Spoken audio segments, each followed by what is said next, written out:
আমাদের যখন বাংলাদেশের মানুষের সাহসের অভাব ছিল, যখন হাসিনার এগেন্স্টে কেউ দাঁড়ায়নি, তখন উনি 2018 সালে উনি বাংলাদেশের একটা মেজর মুভমেন্টকে নেতৃত্ব দিয়েছিলেন।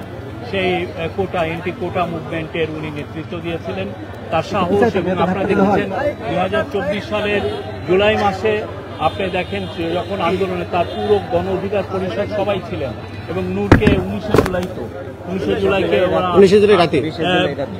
জুলাই রাতে হয়েছে, ওটা 19শে জুলাই দিবাগত রাতে ওনাকে অ্যারেস্ট করা হয় এবং ওনাকে ওখানে নির্মমভাবে টর্চার করা হয়। তা আমি তো আমার কথা বলেছি, এখন ওনাকে আপনারা এই ঘটনায় ব্যবস্থা নেবেন কিনা সেটা আমরা জানতে চাই। আমি এখানে আছি না, আমি কথা বলছি না, আমি কথা বলতে পারি না এখানে। তুমি থামো, কথা বলছি না। আমরা জানতে চাই অবস্থান স্পষ্ট করবেন। এখন অন্তর্বর্তীকালীন সরকারের আইন উপদেষ্টা, অন্তর্বর্তীকালীন সরকারের আইন উপদেষ্টা তিনি আসতেছেন। আমরা কি এখন শুরু করবো?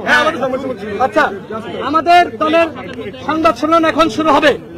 আপনারা নিশ্চয়ই নুরুল আকমলের অবস্থা দেখেছেন। মামুন কথা বলুক, তারপরে আমি কথা বলবো। মামুন বলো।